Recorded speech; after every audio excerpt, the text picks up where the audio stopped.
Viewers, welcome to ஜாஸ் சமையல். இன்னைக்கு சுவையான கார தோசை எப்படி செய்யறதுன்னு பார்க்கலாம். பார்த்தீங்கன்னா ஒரு 5-6 மிளகாய் வத்தல் எடுத்து ஒரு அரை மணி நேரம் அப்படி ஊற வச்சுக்கலாம். அடுத்தது பார்த்திங்கன்னா அதுக்கு தேவையான தக்காளி, வெங்காயம் எல்லாத்தையுமே எடுத்துக்கலாம்.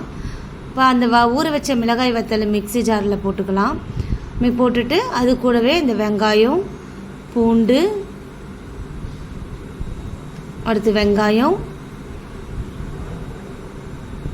தக்காளி இதெல்லாம் சேர்த்துக்கலாம். சேர்த்து நல்லா கொஞ்சம் உப்பும் சேர்த்துக்கலாம். இதில் சேர்த்து இதை நம்மளை அரைச்சி எடுத்துக்கலாம். அடுத்து பார்த்திங்கன்னா வானலில் தோசை ஊற்றிக்கலாம்.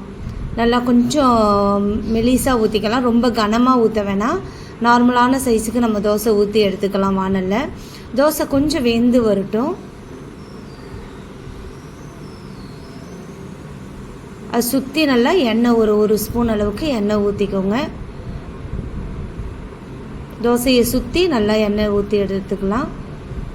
ஊற்றுனதுக்கப்புறம் நம்ம அரைச்சி வச்சுருக்கிற அந்த கார சட்னியை இதில் நம்ம ஆட் பண்ணிக்கலாம். அந்த தோசையில் எல்லா இடத்துலையும் அதை நம்ம தடவிக்கலாம்.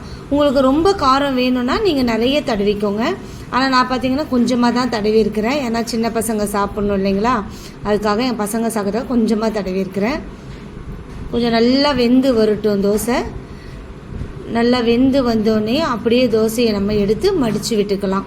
இதை பார்த்திங்கன்னா திருப்பி போடணுன்னு அவசியம் கிடையாது. அப்படியே மடித்து நம்ம எடுத்துக்கலாம்.